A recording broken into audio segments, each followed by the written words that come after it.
And that mother was so deceptive and difficult to speak with. And it turned out that she was that way because she was so ashamed and embarrassed and upset that because of her negligence, the child ended up dying. And she was trying to cover that. So it wasn't that she had hurt the child, but rather she felt sort of responsible for the fact that the child got hurt. And I sense that same feeling here. Did she get intoxicated and lose track? What I don't like about this is the timeline. I've always said that there's a big gap, in my opinion, about a 3-hour gap that nobody's ever addressed. There's also a 5 o'clock Facebook. Has anybody seen that? The 5 o'clock Facebook, where she puts up a picture. It clearly isn't her house, but there's a picture she puts up at, I think, 5:03. There's no discussion about that unless somebody went into her Facebook account and put it up, and now it's gone. But law enforcement's going to be able to find all that. They're going to be able to look at what she did on her phone and on social media. Well, another thing I've thought about is the dad, Don, gets on these YouTube shows in the middle of the night. He did another one last night, and he rambles at times. I mean, could that possibly be a sign that he doesn't have anything to hide, that he's just so willing to hop on these shows and kind of run his mouth like that? Well, in my opinion, Brian, he is so familiar with the system. He has run-ins with the law and convictions in, I believe, 4 states: Texas, Arkansas. He's been charged there, Utah. So this isn't his first rodeo with with a crime situation. And I find him to be very savvy when he's sober in terms of his choice of words, in terms of him manipulating the conversation, in terms of him taking on a persona that I don't believe is the real Don Wells, judging from all the other interviews and consensual monitoring conversations that I've heard. They don't line up. They're two different people. Hey, Ansley, you're still there, Yes, I right? am. I'm here. I was wondering I know that, again, you've been to the house multiple times, but when you interviewed Candus, was it at the house? It was at the house. It was right on their front. I don't know how far up you were able to go onto the property, but it was right in front of. They wouldn't let us on even the driveway. Okay. We weren't allowed anywhere close. Okay, yeah. So we've been up. I've been pretty much on the porch. I've been on the front, like pretty much in the front of the house with them before. But our interview was right outside their little porch area. Did you get a chance to see inside at all? Because there's the video on YouTube where it's just, I mean, it's such a mess in there. I did look inside. Most of my time was spent kind of at the doorway. We did not take our cameras inside at the time, but it was very similar to what you saw on YouTube from my point of view that day that I was, kind of up in the house. Interesting. And tonight you went to, there was a prayer vigil, right? Yes, there was a prayer vigil in Kingsport. I went to that not too long after I saw you earlier today. My sense from people that I've met here is that they just are so heartbroken about the case. I mean, what were people saying at the prayer vigil? I mean, did the Dr. Phil interview come up? Like, what was sort of the vibe? The Dr. Phil interview definitely came up. I think that here it's been baffling. Like I said, obviously we have been, heartbroken here about what has happened and the lack of answers. But tonight at the prayer vigil, there was a lot of positive reaction around the Dr. Phil interview, as well as you being in town and, the continuous coverage, on our station as well. A lot of people are just hoping that this will continue to put her name and her face out there in hopes that someone will say something, someone who knows something will come forward. So thankfully it was a lot of positive interactions. However, what I find interesting about this, like you mentioned with the YouTube situation earlier, is this prayer circle had folks from all over the globe on their live stream online.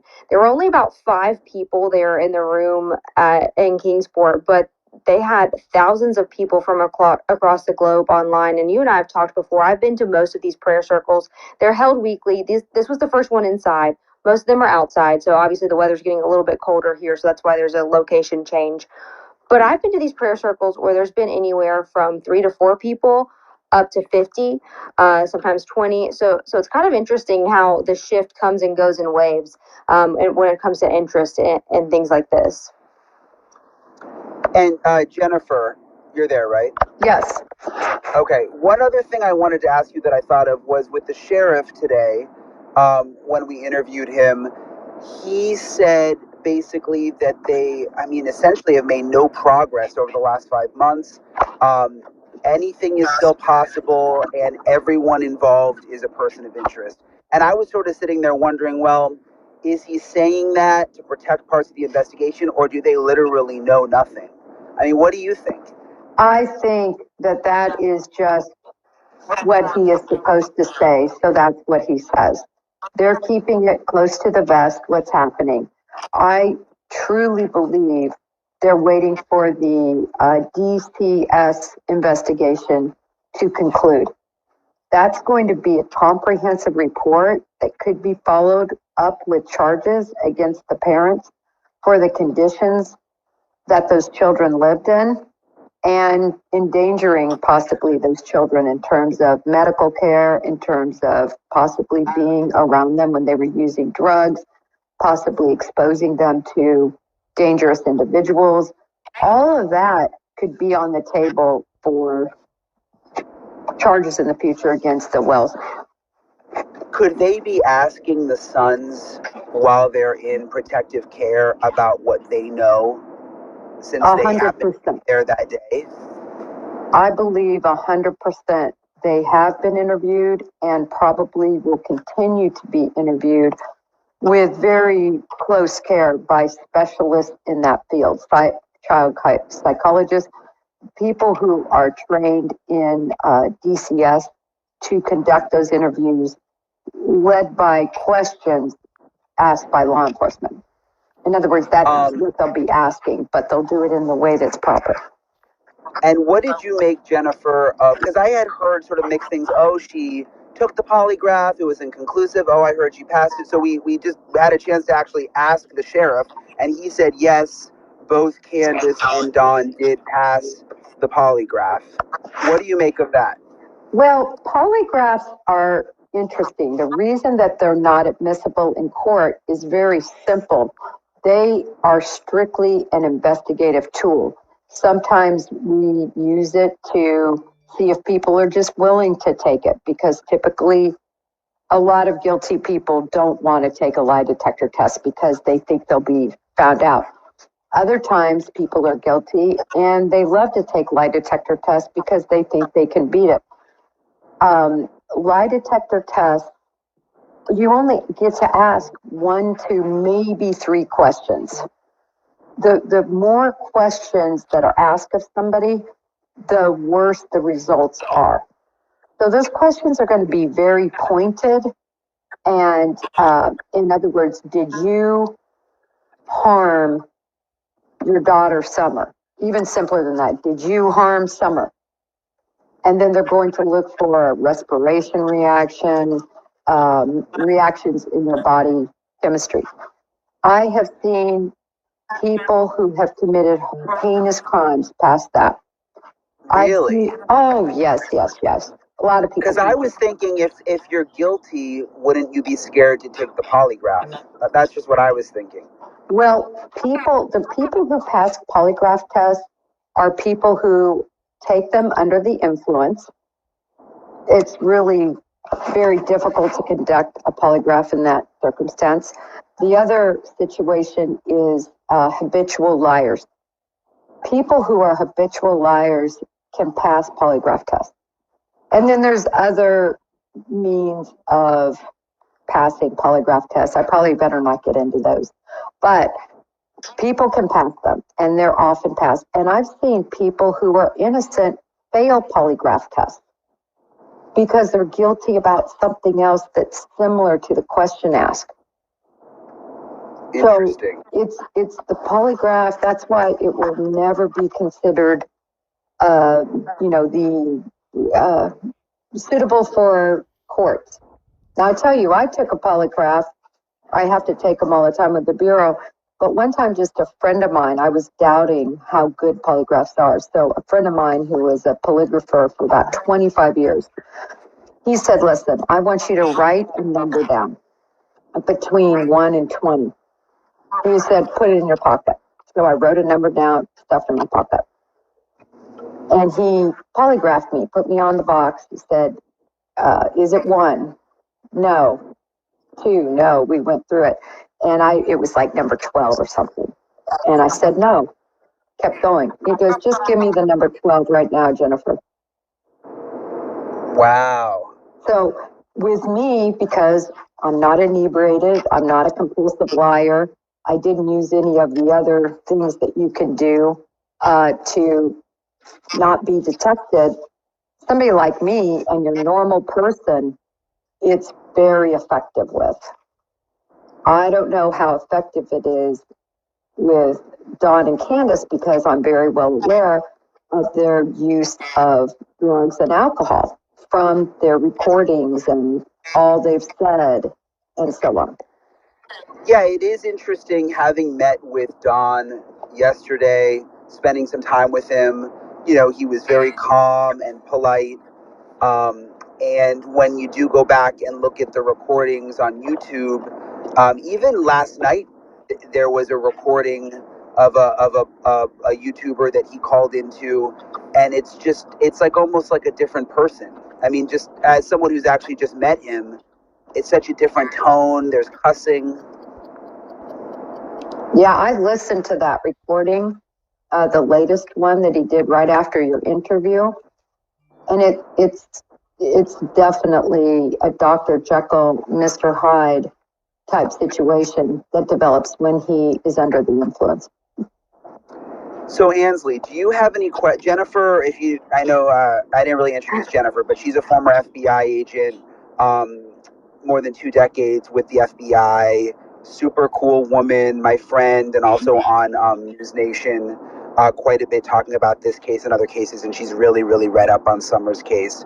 Do you have anything do you have any questions for Jennifer? Yeah, actually, I agree with what you just said when it comes to the 2 different personalities when it comes to Dawn. And I think another big question that a lot of folks here had is obviously we know that there are a lot of behavior analysis. We know that the behavior panel actually analyzed them on Dr. Phil. That was a big portion of his coverage. What does the potential drug and medication, etc., alcohol use have to do with how their body language could be perceived in those interviews and in those investigations? Well, certainly, as I mentioned, the polygraph, to me, it gets negated if they were truly under the influence when those tests were conducted.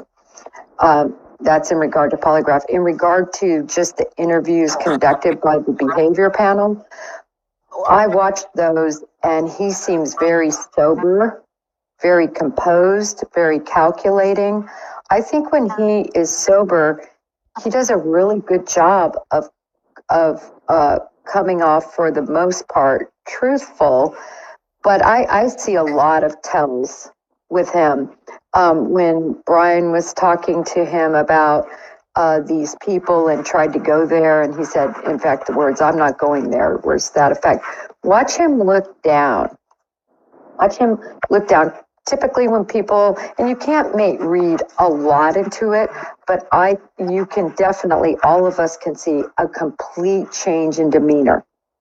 He nervous, standoffish, put his head down, didn't want to comment. And so I think when he's sober, he does a great job being interviewed. I don't know if I think the one with the detective from New York that does the podcast. I think it's called The Interview Room or something. Yes. Yep. When he talked with her and she took him through the house, I think that is the most sober I've seen Candus. In some of her other interviews, she appears to me to be very, and I'll call the word high, very high, under the influence. And a lot of those videos, when I hear in the background, another video that she's on that she seems sober is that last one made when they're with the milk cartons and she wants to get her hands when they're in a particular position. So, but when I saw her even on Dr. Phil, I don't think she was 100%, it just seemed like she was on some like a Valium or something. She just wasn't the same person when I compare it to the interview room, that detective that took her around. So that's the baseline for me. Luis was just asking Jennifer if you notice anything with his eyes, like in our interview. Like he looks down at certain moments. I don't know if there was anything that stood out to you. It did. And hi, Luis, by the way. He likes to stay quiet on these things, but he's smiling. So I did notice, I thought I caught his eye movement down and to the right. I don't like to see that because when I saw him the entire time, he's really thinking and recounting, he appears to kind of go up left, which is normal behavior, and because he's thinking, he's remembering. But when people are making things up, in my experience, they alter their eye movement from how they remember. And his altering is down and to the right. And I remember seeing that when you interviewed him. I'd have to go back to show you the specific spot. But I thought I noticed that. And again, I don't try to put too much into it all, but they're really a case for this because they've made such a great baseline with all these interviews they've done. Yeah, and like you say, trying not to put too much into it. I was thinking the same thing, like just trying to come at this with an open mind. Look, I get it when you talk freely, sometimes you might slip up and say something that you didn't really mean. So I really, I wanted to be open-minded with this whole conversation with him, Yeah, absolutely. It's huge on keeping an open mind, but it goes both ways. What really bothers me is that people get upset about, well, you can't look at their background or, it's unfair to judge them by their things they've done in the past. Well, he's not just doing them in the past, he's still doing them. He got a DUI. He had the children, let me think where the children were when that DUI came. It was, I think, around July 27th was his DUI. Anthony, do you remember? Yeah, so the children were taken toward the end of July by CPS, the older boys, and the DUI was actually recent. And I was actually November 1st. Yes, November 1st. I was actually about to ask you a question about that as well. A lot of people here are wondering, why law enforcement or the judge continues to let him out on OR bonds, known as his own recognizance. He was let out that weekend, and then he was also rearrested in court the following Monday when he was there for his arraignment. They arrested him for violation of probation on his gun-related charge. I think he was charged with having a fire. He was under the influence and had a firearm back in 2020. And so I was just curious as to what your thoughts are on that, with the fact that they continually let him out. A lot of people are wondering why they don't just keep him in jail. Yeah, it is a little bit mind-boggling, but at the same time not. When you see the different jurisdictions throughout our country, it's totally up to the judges, and each judge has his own litmus test and his own precedents that he's set. So he knows the case is under the microscope. So he's comparing his treatment of Dawn to the treatment he's given to other people who have done this same crime, and he is not going to veer from that. So say 20 other people have been in his court in the last month for driving under the influence, he's going to treat them similarly and Dawn similarly to them. So I just think he was trying to keep that consistent. It would be very interesting to look at the different cases that have hit his court to see if this is how he's treating all of them. Absolutely. And another question too that a lot of people have here is they recently put a gag order on the CPS case involving the three older boys. And I know, most of us in this industry, even if you're not, in this industry, if you work with courts a lot, you understand that most juvenile cases are typically already, pretty tightly sealed. They're, closed, information is redacted. But the fact that they went around and already put a gag order on this, is that interesting to you at all?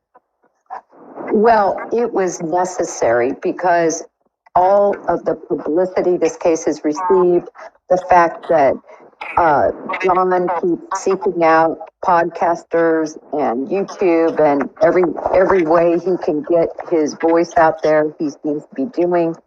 And because of that, the judge wanted to make it crystal clear that he doesn't want the circumstances surrounding those boys, out from the perspective of Dawn. And, the only thing that can happen is Dawn can be held in contempt of court.